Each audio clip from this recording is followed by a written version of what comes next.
तुम मुझे खून दो, मैं तुम्हें आज़ादी दूंगा।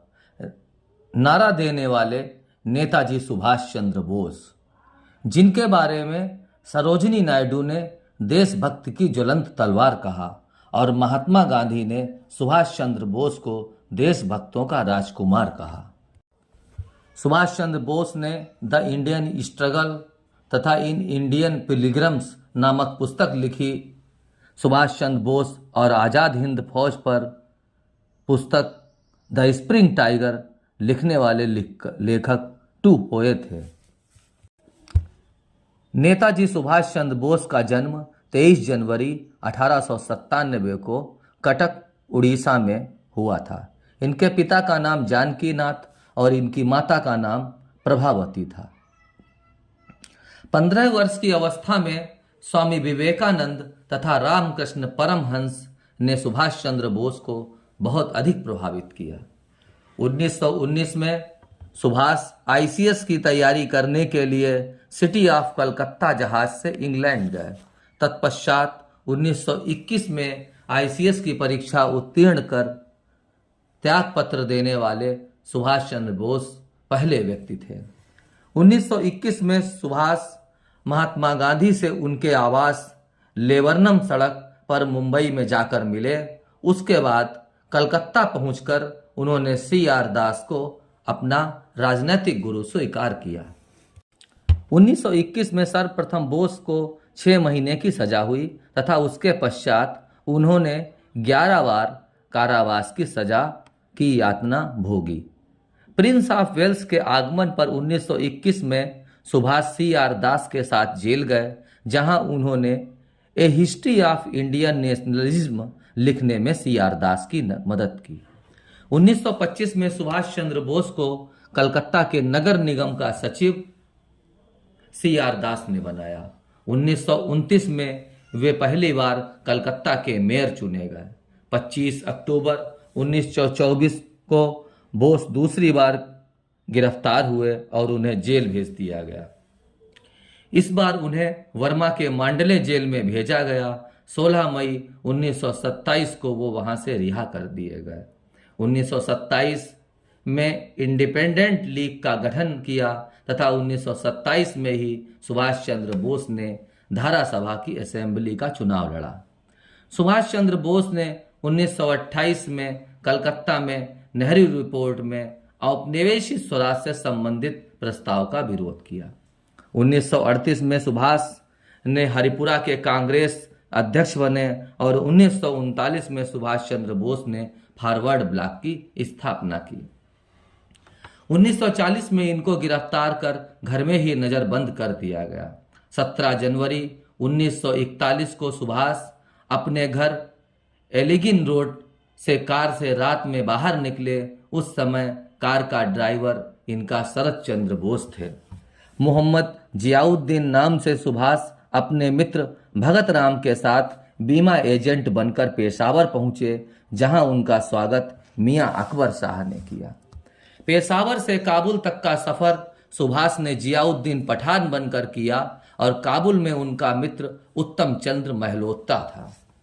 काबुल से मास्को होते हुए सुभाष बर्लिन पहुंचे और उनका नाम पासपोर्ट पर ओरलैंडो मेजोटा अंकित था। उस समय सुभाष का सहयोगी मित्र आबिद हुसैन थे। जर्मनी पहुंचकर सुभाष ने हिटलर से मुलाकात की।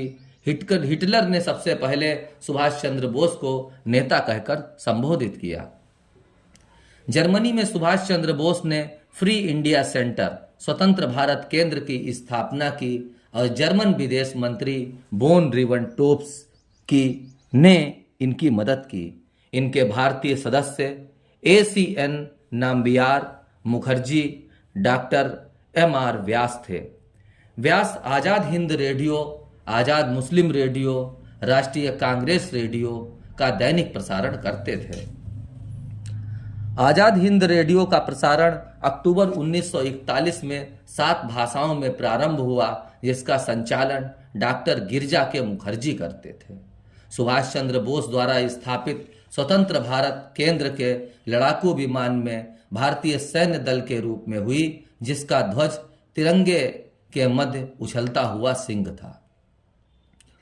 बैंकॉक में ज्ञान प्रीतम सिंह मोहन सिंह ने जापानी सेना के सामने आत्मसमर्पण कर दिया और मलया से जैत्रा नामक स्थान पर हुई बैठक में पहली बार मोहन सिंह के दिमाग में आईएनए की स्थापना का विचार आया। ब्रिटिश भारतीय सेना के सैनिकों ने जापान के सामने आत्मसमर्पण कर दिया और मोहन सिंह ने 50,000 सैनिकों के साथ मलाया में आजाद हिंद फौज का गठन 15 दिसंबर 1941 को किया। 8 फरवरी 1943 को सुभाष चंद्र बोस अपने सहयोगी आबिद हुसैन के साथ जर्मन की यू बोट से कील नामक स्थान से 90 दिन की पनडुब्बी की यात्रा कर वो सुमात्रा पहुंचे। सुमात्रा से हवाई यात्रा करके 16 मई 1943 को टोक्यो पहुंचे, जहां टोक्यो से में प्रधानमंत्री तोजे ने उनका भव्य स्वागत किया। सुभाष चंद्र बोस ने जर्मनी में फ्री इंडिया सेंटर की स्थापना की। इस संस्था के माध्यम से सुभाष चंद्र बोस ने पहली बार जय हिंद का नारा दिया। 16 फरवरी 1942 को जापान ने अंग्रेजों के समुद्री गढ़ सिंगापुर को जीत लिया। इसके बाद मलया से वर्मा तक का संपूर्ण प्रदेश जापान ने जीत लिया।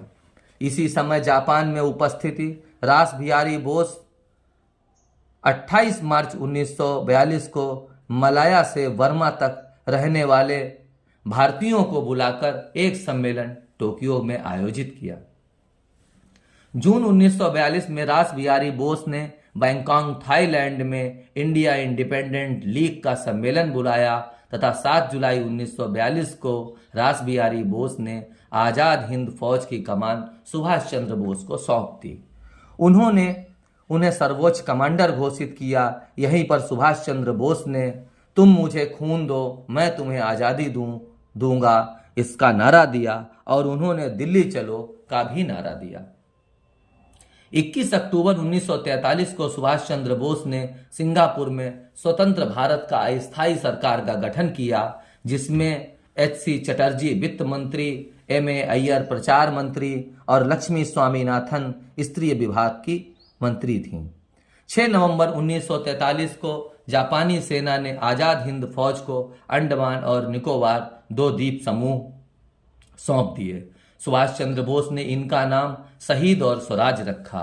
सुभाष ने आजाद हिंद फौज की 3 brigade, Subhash brigade, Nehru brigade और गांधी ब्रिगेड स्थापित की। महिलाओं के लिए रानी झांसी रेजिमेंट बनाई। 4 जनवरी 1944 को सुभाष ने आजाद हिंद फौज और इंडिया इंडिपेंडेंट लीग की स्थायी मुख्यालय रंगून में बनाया। रंगून में श्री हबीब तथा श्रीमती हेमराज बटार्ड ने अपनी संपत्ति नेताजी को सौंप दी।